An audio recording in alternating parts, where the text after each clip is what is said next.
Contemplative practice is what gets me out of my head and feeling like a whole person. Most recently, it's been through discovering a daily devotion to the Rosary.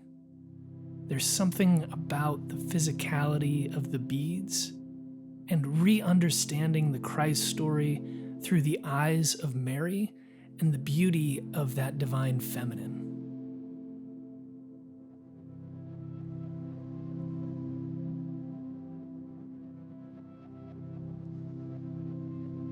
It was this rooting in contemplative practice that drew me to be public about my own story of recovery from an opioid addiction.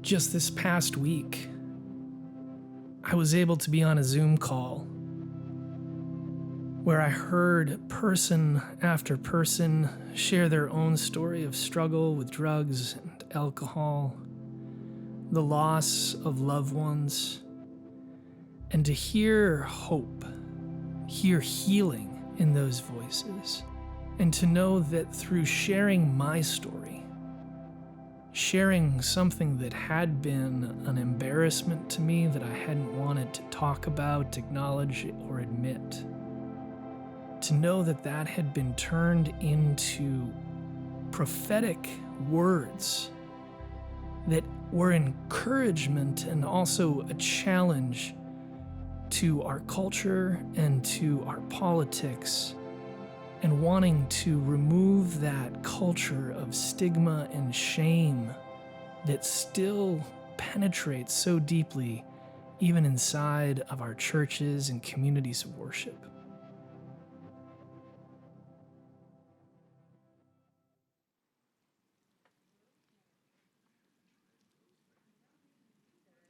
Welcome to this time of practice. Let's begin by grounding ourselves in our breath and our bodies.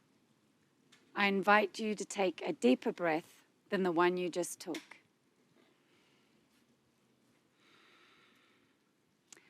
Wiggle or stretch to get comfortable and take another breath.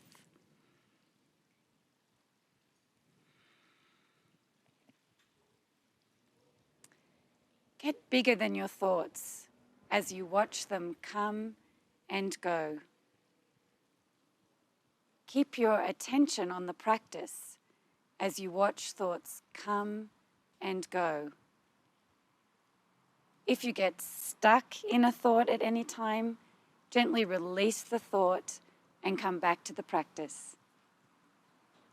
Now we're going to be using our expressions of love from the practice yesterday to ground us in the presence of God for this practice. God is love. Whoever lives in love lives in God, and God in them. 1 John 4:16. So please take a moment to reflect on your expression of your experience of deep love. I've got mine right here. Yesterday, I prompted you by asking to reflect on what was open in you in your experience of love. Where was the love coming from? And I've reflected a little more on that myself. You might remember my little diagram here, where I'm holding my nieces and nephews, my sister's children, and feeling so connected to them, and in a way that I can't completely explain. So how did I feel? What was open in me? I felt so present, as if time was standing still. I was open-hearted, like my heart might burst at the seams. I was awake and able to see the preciousness of another. I was fully alive and willing to act for another. I was vulnerable, open to the pain of another. And so for this upcoming practice, I'm going to ground myself in those qualities. Open, present, alive, awake, willing, and vulnerable.